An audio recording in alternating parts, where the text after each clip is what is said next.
నేను ఇవి మాట్లాడుతున్నాను, కానీ సస్పెండ్ చేయడం వెనుక ఆంతర్యం ఏమిటి? సో ఇదంతా హరీష్ రావు, సంతోష్ రావు కుట్ర. కాబట్టి మా ముగ్గురిని, ఎవరిని, కేసీఆర్, కేటీఆర్, కవితను, ముగ్గురిని విడదీసే ప్రయత్నం హరీష్ రావు గారు చేస్తున్నారు. అందులో భాగంగా మొదట నేను బలైనా, తర్వాత కేటీఆర్ బలవుతాడు, తర్వాత కేసీఆర్ బలవుతాడు. కాబట్టి జాగ్రత్తగా ఉండండి.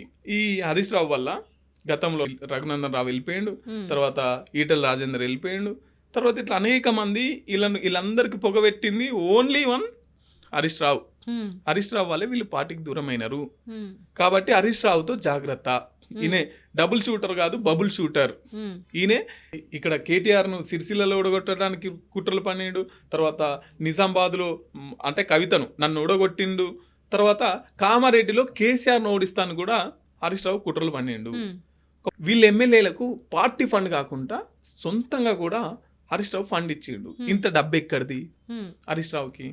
కాళేశ్వరంలో ముంచి కాళేశ్వరంలో అవినీతి చేసి నువ్వు ఇన్ని కుట్రలు పండుతున్నావు కదా. కాబట్టి జాగ్రత్త, పార్టీ జాగ్రత్త. నన్ను సస్పెండ్ చేస్తే చేయరు, ఇబ్బంది ఏం లే, కానీ పార్టీ నిలబడాలి.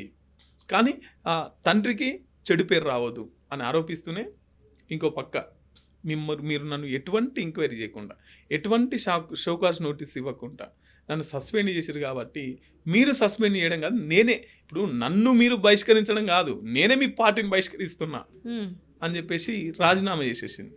రాజీనామా పత్రాన్ని పంపించింది పార్టీకి. తర్వాత ఇప్పుడు మరి ఒక పదవి ఉంది కదా, ఎమ్మెల్సీ పదవి ఉంది కదా, అది బీఆర్ఎస్ పార్టీ నుంచి వచ్చిందే కదా.